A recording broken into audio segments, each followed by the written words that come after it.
Hello, everybody. All right, so for today, we're going to be reading Unforgettable. That is Who You Are. It is the third story within a collection of short stories on the There Is No Anti-Memetics Division hub within the SCP Wiki. As per usual, when it comes to SCP stories, it is going to be spooky, scary. There's going to be some body horror. If that's not your jam, please click off this video. It is not your thing. I have a lovely individual who's going to be voicing a character named Marinus. He is called Nameless. I do have a footnote that I'm going to read right before we get into the meat of this story due to the fact that it is a footnote within the center of the story. Basically, I wanted to keep us having a nice, lovely immersion when we get into it. So, I'm going to be reading it right now. Excerpt from document 180047109-L4799-89. User's Guide to Chemical Mnestics. The Class X mnestic drug is a failed eternal youth serum. X rejuvenates both mind and body up to blank years, basically we find out it's done, but its effects are temporary, wearing off in a matter of hours. Furthermore, as the drug wears off, the suppressed time reasserts itself all at once, causing a harmful quote-unquote whiplash effect on the subject's physiology. X can rejuvenate an individual safely up to 30 days, but with stronger doses, the whiplash effect becomes more dangerous, and past threshold of 16 to 18 months is fatal in all known subjects. X's restorative ability on the human memory is essentially a side effect of all of this. However, the side effect is so useful that it has become the drug's main practical purpose. The Anti-Memetics Division uses small doses of X to temporarily sharpen or restore memories from the recent past. This aids Foundation operatives in the accurate recall of incidents involving memory-corrupting entities. Unforgettable. That's what you are. Ale, it's finished. Lynn Marnus is more than 90 years old and hasn't stood at his full height in 10. He was a tower of a man in his prime, 2 meters tall and built like a boxer. Nearly nobody he ever met was able to look him straight in the eye, at least not and tell him no. Illness has gradually eaten away at that over the years. He feels as if he lives at the bottom of a deep bath, everybody he ever meets looking down at him from slippery, unscalable walls, none of them able to reach down to help him. He spent his final months crumpled up in bed like a dying spider, changing to a corpse's color ahead of time. It might have been bearable if he had lost his mind, but he remembers what he used to be. A leader, a powerhouse. He used to be able to alter the course of terrible events for the better, to get justice. He used to protect people. Elle, you can wake up now. But there's a warm wind through his thin, colorless hair, and there's direct sunlight coming down on him now, and the heat is filling him up like a tonic. He's outside. It's been too long since he was last outside. When he opens his eyes, he sees his lake. The one in the northwest, which he used to have all to himself every summer. He's on a boat, his boat, lying in a blanket laid on the deck. A few kilometers away behind them is the little lake house, empty. It's perfect. He didn't know he had the strength left to safely leave the hospital, let alone travel this far, but if he'd put his mind to it and selected a final moment, this might have been it. Do you remember me? Marinus looks with eyes which are strengthening.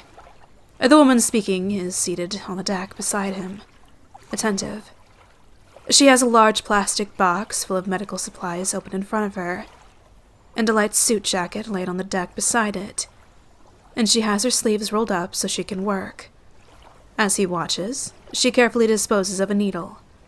The dim memory surfaces and starts taking shape. The woman is twice as old now as when he knew her last, and visibly twice as confident. It would be difficult to forget her. He taught her everything everything he could remember at the time. He remembers her as a field agent. He remembers sending her through hell a fistful of times. Marion. Elle, the woman softly explains. You dad. You died surrounded by a grieving family. They loved you very much, and they cried over you. The funeral for the fake is in a few days, but unfortunately, you won't be able to see it yourself. You're dead now, and this is what comes next. Marion Hutchinson. Marinus feels gold spreading through his bones. Miracle juice. It's Wheeler now, but she doesn't correct him. When you retired from the Foundation, Elle, we did what we do to all of us who retire. What all of us agree to when we sign up. We gave you some medicine, which made you forget, and as you stepped out those doors for the last time, all that work you did for us, great work, which saved lives, evaporated away. And your cover story sealed over those years became reality. That's why you've spent your whole retirement believing that you were a former section chief at the FBI. It's what we wanted. It's what you wanted. It's what you agreed to.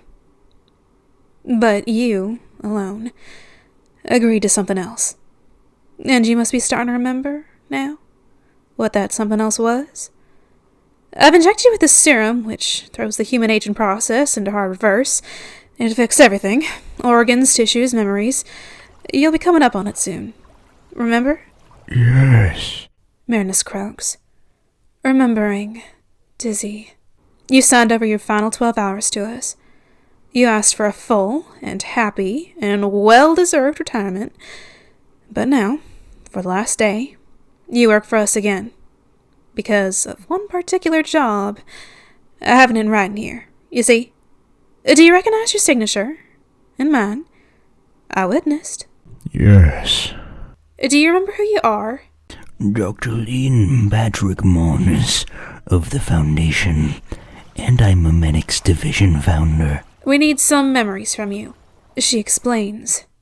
Memories which nobody else in the world has access to, and which are buried so deeply that we can't extract them without killing you. So, this afternoon, that's what we're going to do. We're going to be extracting those memories, and once we're done, you'll be dead. Marinus has already begun to regress to the time when he himself set this wheel in motion. He remembers, very clearly, discovering the mystery in his own head, the blank spots which he couldn't explain, and couldn't safely access with any kind of chemical or physical technique. He remembers deferring the mystery until now. What happened in 1976? Wheeler asks. Marinus sits up. His skin is beginning to clear, and his breathing is improving. He feels as if his brain is cleaved in two. He feels as if his brain is cleaved in two by a wormhole, such that his eyes are focusing on different time periods. In his right eye, he sees the lake and the boat he's dying on. In his left, he sees a collage of electrifyingly familiar past faces and places. Bart Hughes with his grin and thick glasses and baby face, looking like some kid dressed up as a Foundation researcher. The original Site 48 crew. A great text, but a hopeless excuse for a softball team. Young Marin with steel-strong nerves and a mind like a laser. Suits and lab coats and MTF operatives. And everywhere paperwork. And floods of serial numbers. He starts to speak. 1976 was the year he founded the division. He brainstormed the whole thing in one legendary week, hammering out the science and then distilling the first chemical monastic, with the help of a hand-picked trio of assistants. The first antimedics researchers. No antimitic SCPs had ever been observed up to that point. The entire operation was a shot in the dark. And yet, the team immediately struck gold.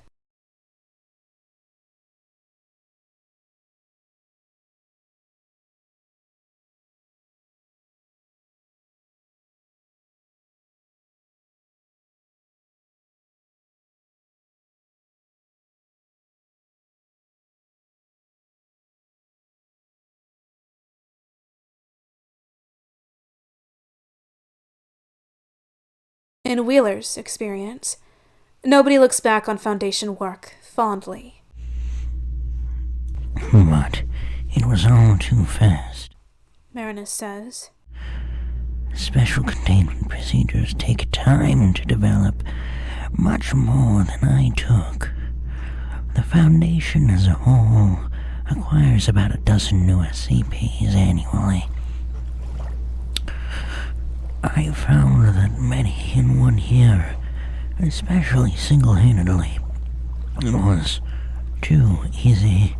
It was as if I already knew it already. It was just catching up.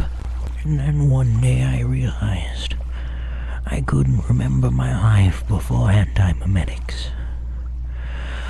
I knew I'd been a Foundation operative for decades prior. That was where I got the authority to start my own division. But there was nothing else there. It was a wall in my mind, which even memetics couldn't get me past. I went to the paper archives and looked at my own personal files, and Marinus trails off. Not because he's forgotten what to say next. It's deliberate. The trailing off is exactly what happened. You woke up back at your desk half a working day later, remembering nothing, Wheeler says. You went home through that loop a dozen times before someone realized what was happening and broke you out of it. Wheeler knows all of this. The file still exists, and the antimemetic effect still clouds the back half of it. All of this would be over in a second if any of that back half could be read. When I assembled the evidence, what I found was, well, a hole, like a jigsaw, with only the edges and corners. So, I did the only thing I could do. I looked at the shape of the hole, and together with Bert Hughes and others, I formed a theory. This is not the first anti-memetics division. Before 1976, there was another one. I was part of that division. Possibly, I led it. Certainly, I am the only known survivor of it. Something happened to that team. Some anti-memetics force chewed up and swallowed the idea of the anti-memetics division itself. I was let off lightly. I lived. The rest of those people, however, many of them are missing without a trace. Wheeler nods. This much we know already. I was there when you wrote the note, remember? The question is known. It's the answer that we can't get at without killing you. It's the answer we've waited all these years to get at. I'm here to ask you, what happened? Marinus covers his right eye and grimaces, trying. He fails. It's not there. You haven't sent me back far enough. There's still that wall in my head. I remember why the question exists, but I don't remember the question. I need more. Wheeler swaps his arm and gives him another 10 years. Marinus seems like another man once the second X dose takes effect. Wrinkles are sliding back up into his face. Muscle mass is returning to his limbs. But it takes Wheeler a second to realize the real reason why. She just booted him back across the field/desk agent transition. Marinus has regressed a little way past senior management, the realm where most problems were solved by saying the correct words, and into a time where he survived through physical fitness, situational awareness, and hands-on experience. Marinus gets to his feet for the first time in years. He scans his surroundings, examining the placid golden lake, and the sky and the boat itself. He doesn't sit down again. He smooths down his hospital gown, wishing he had a sweater and, separately, some fishing gear. He brushes a hand through new, old hair. His sideburns are back. We weren't Foundation at first, he says. The first anti-memetics division was a U.S. Army project. I ran parallel with Manhattan during World War II. We called ourselves the Unthinkables. It began as an experiment in advanced propaganda. The objective was to cut through the physical conflict and find a way to rapture the ideological machine, to obliterate the idea of Nazism, After 2 years, enough theory had been developed that the task had been reduced to an engineering problem. Another 2 years, and the engineering problem had been reduced as well, and what we had built was a very special kind of bomb. Unfortunately, we didn't understand what we had built back then. We didn't have the monestics or the shielding that we could use to protect ourselves. We didn't understand how far ahead you need to think when you're working with this kind of technology. We got looped. It was textbook. We built the unthinkable bomb and test detonated it, and it worked perfectly. The bomb destroyed itself and erased its own successful detonation, and flattened all the knowledge which had gone together into building it. We had forgot that we had ever built the bomb altogether, and started all over. To our credit, we realized pretty quick what must have happened. There was a 4-year gap in our progression now, and there was no other way to explain it. But by the time we put the pieces back together the second time, the war was almost over. The Nazis had been defeated by conventional means, and the Japanese had been broken by the first atomic bombings. So, we completed the anti-mimetic bomb, and after that, we sat on it. Marin Wheeler is silent for a long moment. The U.S. Army, she says doubtfully, was secretly developing anti-mimetic weaponry as early as the 1940s? We sure were.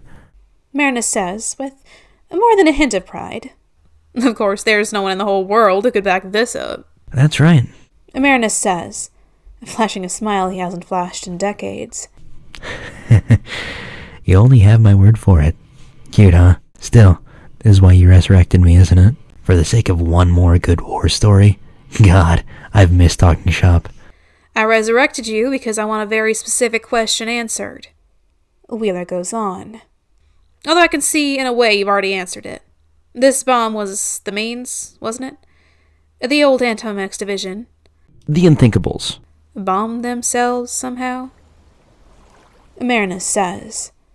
For context, I assume that they knew what they were doing that time. I assume it was not an accident. He replied in the negative. The displaced half of Marinus's brain is anchored in the 70s now, so the true history of the new original Unthinkables is an open book to him, and he reads. After the war, the second bomb collected dust for years. We began sketching improved designs for a third bomb, but around that time, oversight was starting to flicker out. We completed our research and production objectives, and were given no further objectives. Funding became shaky, and we couldn't figure out why. It wasn't entirely clear that the project overseers knew what we were doing, or even that they remembered we existed. It was a side effect of the research. Of course, one we had no way of managing at the time. In 1951, a cult movement began in Ojai, California. It was wrong. Everything about it was just wrong. In a matter of days, it was a national phenomenon and still growing. It was all over the news. To spread that far in months would have been credible, but days was simply impossible. We in the team could see that the philosophy behind the cult was unnaturally contagious. It was the opposite of unthinkable. It was unforgettable. We knew this is what our bomb was designed for. We prompted the overseers for direction, but there were no orders. At the time that the outbreak began, we were a U.S. laboratory through and through. 8 days into the crisis, the Foundation acquired us. All the classified research, all the material resources, and all the compliant top staff, including me. Anybody who wouldn't comply was mind-wiped and sent back to the army. 20 hours after the acquisition, we deployed the second bomb and the cult was gone. Nobody remembered it. Nobody being part of it. 0 loss of life. A complete, clean detonation. After that is when everything really kicked off. Once we started working for the Foundation, the pace of research ramped up. Every new technological advancement uncovered, new hidden SCPs.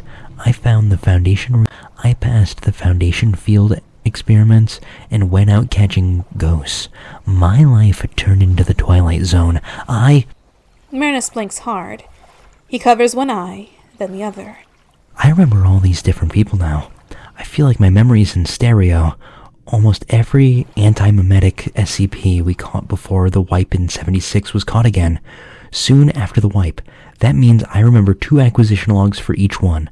I remember 2 anti-memetic teams, and I don't remember who belongs on which side of the wall. Do you remember Goldie Yarrow, the neurologist? Studied the mechanism of anomalously accelerated memory loss. Wrote a library on the subject? Wheeler doesn't. Dr. Ojibru? Julie still. Elle, this is important. Are you at the right place in your own timeline to remember what happened yet? Marinus focuses and discovers that he is. Something changes in his eyes. He stops reminiscing. He speaks more slowly now, his voice dropping almost to a whisper. There's an SCP which your division has never seen. The SCP which my division couldn't contain. The escapee. That's what you wanted, isn't it, Marion? Yes. This is the date I'm killing you for. She leaves a gap where, if she felt there was anything to apologize for, she would apologize. Marinus's eyes lock with hers. It came at us so hard and so fast that the only way we could stop it was to self-destruct. But we had no site nuke, and in retrospect it was obvious to me now that this was because the SCP had consumed our site nuke first of all. You know it exists. It knows you exist. The more you know about it, the more it knows about you. If you can see it, it can see you. And you can see it. You've been looking at it all afternoon. Wheeler is suddenly acutely aware of her surroundings. There are only 2 of them on that boat. The boat is anchored more than 1 kilometer away from the lake shores. She hasn't brought any backup with her. There's a radioactive prickling in the back of her brain. She doesn't... Red flag. Why didn't I bring any backup with me? That doesn't make any sense. There should be a team at the lake house. There should be an MTF operative and a medic here on the boat with me. And a second boat, at minimum. Am I alone out here? Why did I do that? She pulls her gun, but doesn't aim it at Marinus yet. Where is it? Is it in you? Marinus' voice is becoming urgent. He covers both of his eyes again. Destroying all knowledge of it was the only way to destroy it. And restoring my memories was a foolproof way to bring it back. It's in his eyes. Most likely his left eye. Wheeler backs up from the other side of the boat, draws a bead on the center of Marinus' head, and says, Elle, are you still in there? There is a way to fix this. Marinus hisses, dropping to his knees. He keeps his eyes screwed up and gropes his way forward blindly on his hands and knees. Elle, I need you to tell me what this thing is. That's the opposite of what we need to do. You need to set off another bomb. We don't have that bomb. We lost the technology. You've always had it. There's an engineering lab in Site 41. You know it. An underground complex the size of a football field. In pristine condition. And totally disused? Why? Think about it. That's where your bomb's installed. But that just sets us up to square one. If I set that bomb off...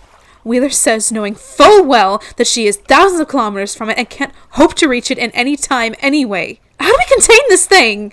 We won't! We can't, ever! Don't you get it? The whole division is looped. We start the division, we run headlong into this thing, and either it eats us up or we wipe ourselves out in self-preservation. The whole idea of anti-mems is as old as forgetfulness itself. Human beings have been looped through this problem over and over again since long before the 40s, maybe for centuries. He's blindly probing his fingers to the medical box. It's too late. As Wheeler watches, a waving black pedipalp coated in dark hairs forces its way through Marinus' left eye. Marinus screams. Still on his knees, he grasps the pedipalp with both hands and tries to break it, but it's solid, as if it has bones inside it. What is it? Wheeler shouts at him. That can't be the whole story. Where is it from? What does it want? Can it reason? Can it speak? Help. A second spider leg, significantly longer and spindlier, slides through Marinus' trachea, ruining his throat and voice box and producing a gout of blood. He gurgles. A third leg shoots from his abdomen like a spear. Wheeler shoots Marinus in the head. Marinus falls forward, limp, then rises back up, lifted by the 3 spider appendages as if he is a puppet being controlled by something gigantic and invisible. His arms raise, as if suspended by wires. Wheeler squints, She fires 4 more shots over Marinus's head, at the likely body mass of the invisible puppeteer, and fires the rest of her clip almost directly into the sky. The whole boat vibrates along with the surface of the lake, as if responding to infrasound or a localized earthquake. Then, the boat shudders violently and starts to lift out of the water, raised by more unseen appendages. Wheeler holsters her gun and goes for the medical box herself, pulling it away from Marinus's floating feet. There's a compartment with Class B amnestic, the fast-acting stuff in serum form. She does a hurried burst of mental arithmetic, measures out the correct dosage in a syringe, and, hands shaking, plunges it into a wrist vein. The boat is still rising.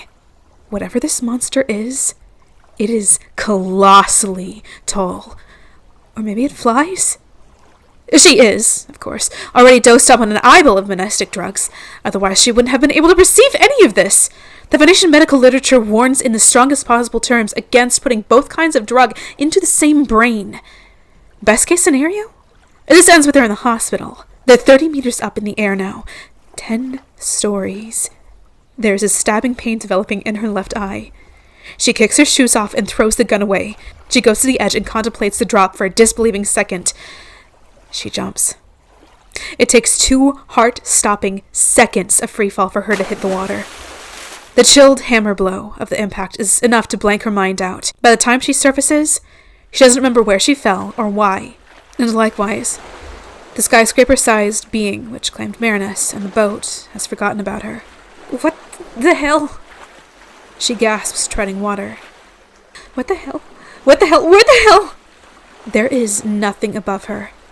No explanation. Only the symptoms of the drug cocktail give her any indication of what just happened. A sensation like hundreds of tiny lumps of hot solder are in her brain, and the pain, exhaustion is spreading to all of her tendons. She wants to die. Swim, part of her says. Get to shore first, then you can die. The extraction team finds her around dusk, unconscious on the lake shore. They stabilize her in the helicopter, then take her to Site 41 for examination, and have her system flushed. She spends a solid 8 days at home, detoxifying, no monastics and no amnestics, no exposure to dangerous memory-corrupting SCPs, no work visitors, no work. The doctor tells her, pointlessly. It isn't anywhere near the first missing event in Wheeler's life, nor is she the first person in the antimedic staff to have such an experience, but the sensation is no less disturbing for its familiarity. As per procedure, she writes a report summarizing everything she can remember. The gap in her memory is about 13 hours. She then adds her report to the extensive, complex map of missing time which the whole division maintains collectively. It's a map of holes. The map is becoming large enough that very faint patterns are gradually forming. The outline of an enemy is becoming visible, or perhaps a group of enemies. When she quizzes the extraction team later, none of them remember who activated the emergency beacon which summoned them. In fact, the beacon itself cut out long before they landed at the lake. Wheeler compares the current size of her division with her best estimate of what it should be. Maybe she needs a few more key people here and there. So, assuming the division was fully staffed before the event, maybe those empty roles are the people who died this time around. Maybe one of them activated the beacon. A commendable act, by someone now only known to exist because of that single act. It's weeks later that Wheeler discovers the largest new hole in her memory. Who found the division? When?